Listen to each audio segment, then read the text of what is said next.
पहले वो जांच करने दीजिए, जांच करने के बाद मैं को डिटेल ब्रीफ करूंगा। तो जब पत्थर चलाए जा रहे थे तब क्यों पुलिस खामोश थी सर? मैंने आपको स्पष्ट कर दिया कि मुझे पहले मुझे जांच करनी है, जो भी चीजें आई थी मैं आपको स्पष्ट कर दिया। सर यार आप लोग जाइए तो लोगों का आरोप है कि आप प्रशासन मुक्त दर्शक बनी हुई थी सर।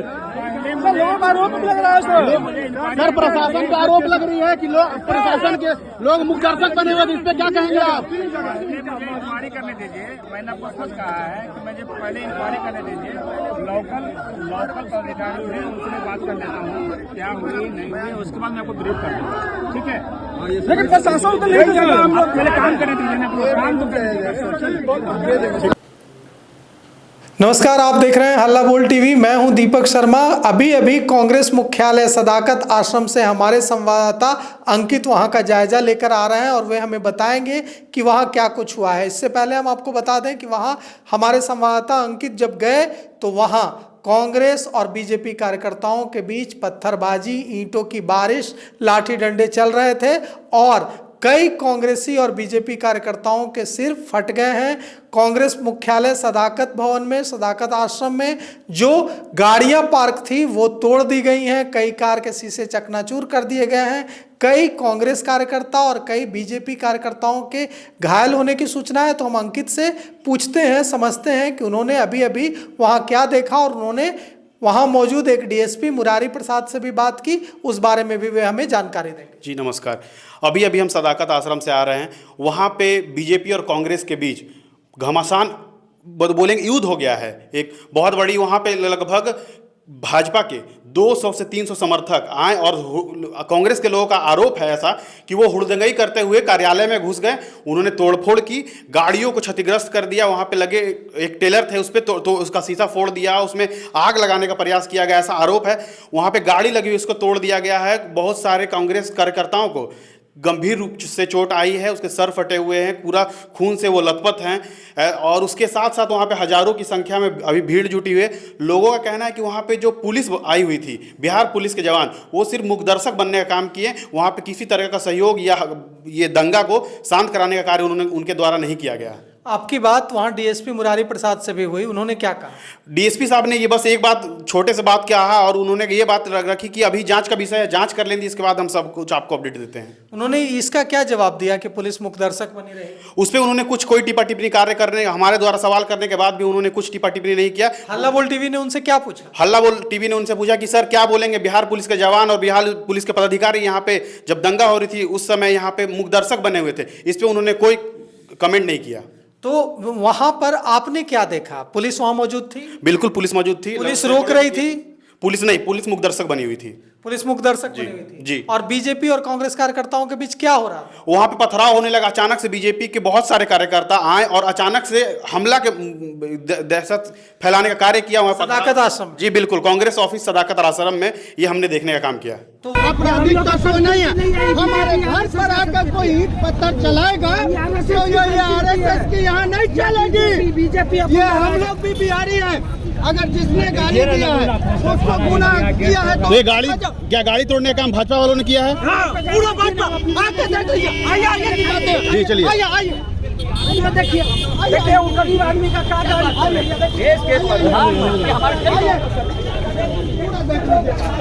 ये पत्थर किसने चलाया है? ये पत्थर देख लीजिए। आखिरकार ये गुंडाई किसके कौन कर रहा है? भाजपा आरएसएस से पूरी गुंडाई पार्टी है। अहिंसा को वो मानने वाली पार्टी नहीं है। ना वो गांधी को मानते हैं, ना वो किसको मानते हैं। इनकी पुलिस पर क्या हुआ देख लीजिए। पुलिस में नहीं का गुंडा लोगों को। तो क्या पुलिस मुखदर्शक बनी हुई है यहाँ पे? मुखदर्शक यहाँ पूरा देख रही है। व्यवस्था उनकी करनी थी। जब वो हमला किया है तो उनको रोकने का कार्य किसका है? जी। और ये पूरी जो कितनी की संख्या में वो लोग आए हुए थे? कम से कम 300 लोगों का संख्या था उन लोगों का। हम लोग यहाँ, हमारी यात्रा चल रही है, हम लोग 10-15 लोग यहाँ मौजूद हैं और राहुल जी यात्रा कर रहे हैं और ये हमला हो गया है। धन्यवाद। वहां पर कांग्रेसी कार्यकर्ता भी बड़ी संख्या में थे, उन लोगों ने भी पत्थरबाजी की। कांग्रेस की जो समर्थकों की संख्या थी वो भाजपा के मुकाबले बहुत कम थी। इसके वजह से शायद बकझक हुआ और क्या हुआ, वहां पथराव हुआ, उसके बाद अचानक ये रूप ले लिया, मारपीट का रूप हो गया। कांग्रेस के कार्यकर्ताओं ने भी विरोध प्रदर्शन किया, उन लोगों ने भी पत्थरबाजी चलाई, लाठी डंडे चलाए। ऐसा तो कहीं देखने को नहीं मिला। कांग्रेस के लोग अपने आप बचाव में हैं, क्योंकि वो उनके जो संख्या कम थी और उनके भाजपा की संख्या ज्यादा थी। इसकी वजह से वो बचाव कार्य में लग गए, अपनी जान को बचाने का कार्य किया। भगदड़ मच गई। बिल्कुल। कांग्रेस कार्यकर्ता कम संख्या में थे, बीजेपी के कार्यकर्ता कितनी संख्या में पहुंचे? वहां पर लोगों का कहना है कि 200 से 300 की आबादी में थे वो लोग। 200 से 300 की संख्या में बीजेपी कार्यकर्ताओं ने सदाकत आश्रम को घेर लिया। बिल्कुल आपने ठीक कहा। वहां पे भाजपा कार्यकर्ताओं ने पूरे सदाकत आश्रम को घेर लेने का काम किया, उसके बाद पथराव किया। तो पहले पूरे सदाकत आश्रम को भारतीय जनता पार्टी के कार्यकर्ता 200 से 300 की संख्या में वहां पहुंचे और पूरे आश्रम को घेर लिया और वहां तोड़फोड़ मचा दी। और उसके बाद वहां ईंट पत्थर की बारिश होने लगी। कांग्रेस कार्यकर्ता वहां कम संख्या में थे, बीजेपी के कार्यकर्ता बड़ी संख्या में थे। इस वजह से कांग्रेसी जो थे वो जान बचाकर भागने लगे। उसी के दौरान कुछ एक बुजुर्ग का देखिएगा, अभी हमारे पास वीडियो भी है, वो पूरा लहूलुहान स्थिति में है, पूरा शरीर उनका लथपथ है। कांग्रेसी है कि भारतीय जनता पार्टी का? कांग्रेसी कार्यकर्ता है, कांग्रेसी बुजुर्ग हैं, उनका सर फटा हुआ है। उनको कितने कांग्रेसी और बीजेपी के कार्यकर्ता घायल हुए होंगे? क्या बीजेपी के कार्यकर्ता भी घायल? इसकी कोई जानकारी नहीं है, लेकिन कांग्रेस के 4 से 5 लगभग उम्मीद लगा सकते हैं कि दर्जन भर कार्यकर्ता घायल हुए हैं दोनों तरफ से, अगर हुए होंगे तो। बड़ी संख्या में उनमें कांग्रेसी ही हैं, क्योंकि वे कम संख्या में। बिल्कुल, क्योंकि भाजपा की संख्या ज्यादा थी और कांग्रेस समर्थकों की संख्या कम थी, इसके वजह से उन पर ज्यादा प्रभाव पड़ा है। तो आपने वहां पर क्या देखा? क्या वहां महिलाएं भी थी? महिलाएं थी, कुछ राहगीरों को भी चोट लग गई उस पथराव में। बच्चे लोगों को जो कॉलेज जा रहे थे उनको शायद लगी है। इसका वहां पे लोगों का कहना है ऐसा। आवागमन क्षतिग्रस्त हो गया, अगल बगल के लोगों को ये बहुत परेशानी हुई, पथराव में घायल हुए हैं। तो ये जो प्रदर्शन था उसमें महिलाएं भी थी क्या, बीजेपी के प्रदर्शन? बिल्कुल, हमारे पास फुटेज है, वीडियोस है। एक महिला, बहुत सारी महिलाएं शामिल थी उसमें भाजपा के समर्थकों के तरफ से। तो जब कांग्रेस मुख्यालय सदाकत आश्रम पर हमला हुआ उस समय वहां सदाकत आश्रम में महिला कांग्रेसी भी थी? हाँ बिल्कुल थी। 2 चोटें आई हैं जी। इसकी कोई जानकारी नहीं है, लेकिन बुजुर्ग 2-4 बुजुर्ग को लगा है, महिलाओं की जानकारी नहीं है। लेकिन महिलाएं थी उस समय सदाकत आश्रम में? महिलाएं जी बिल्कुल। अगर चोट लगी होंगी तो शायद वो अस्पताल की ओर गए होंगे, इसकी वजह से उनकी फुटेज और जानकारी नहीं मिल पाई अभी। पुलिस वहां कितनी संख्या में मौजूद थी? पुलिस लगभग 50 से 60 की संख्या में पुलिस थी, लेकिन पुलिस नहीं रोक रही। पुलिस मुखदर्शक बनी हुई थी। और यह जो हमला हुआ है, यह जो तोड़फोड़ हुआ है, इसके बाद अब वहां तो भारी संख्या में पुलिस बल तैनात हो गया। भारी, बिल्कुल। वहां पे वाटर कैनल भी मौजूद है, पुलिस की भारी संख्या बल की स्थिति वहां पे उपस्थिति है। तो पुलिस ने अब रोक दिया, अब मारपीट नहीं हुई? अब मारपीट नहीं हुई, स्थिति नियंत्रण में, पुलिस के द्वारा सारे को नियंत्रण कर लिया गया है। तो आपने सुना हमारे संवाददाता अंकित को, जो अभी अभी कांग्रेस मुख्यालय सदाकत आश्रम से लौट कर आ रहे हैं, और उन्होंने वहां की जो तस्वीर हमारे सामने रखी है वह भयावह है। कांग्रेस मुख्यालय सदाकत आश्रम में बीजेपी के 300 से 400 कार्यकर्ता पहुंच जाते हैं और आश्रम को कांग्रेस हेडक्वार्टर मुख्यालय को घेर लेते हैं। वहां पत्थरों की बारिश होने लगती है, बड़ी संख्या में कांग्रेसी घायल होते हैं।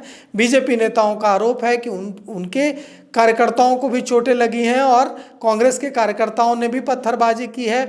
लेकिन हमारे जो संवाददाता अंकित वो बता रहे हैं कि वहां बेहद कम संख्या में कांग्रेसी मौजूद थे, इस वजह से कांग्रेसी आउटनंबर्ड हो गए और उनकी जबरदस्त पिटाई हुई है। अब इस पूरे मामले पर जब राहुल गांधी खुद बिहार में हैं और बिहार में यात्रा निकाल रहे हैं, तो ऐसी स्थिति में अब राहुल गांधी इस पर क्या रुख अख्तियार करते हैं और इसे कितना बड़ा मुद्दा पूरे देश में बनाते हैं, क्योंकि यह सीधे सीधे कांग्रेस हेडक्वार्टर पर हमला करने का मामला हो गया है। यह इस पर हम नज़र बनाए हुए हैं और जैसे ही इस बारे में राहुल गांधी का कोई भी रिएक्शन आता है या बिहार पुलिस के किसी बड़े अधिकारी का कोई भी रिएक्शन आता है, हम सबसे पहले लेकर आप तक आएंगे। फिलहाल इस पेशकश में इतना ही। आगे की खबरों के लिए देखते रहिए हल्ला बोल टीवी। शुक्रिया।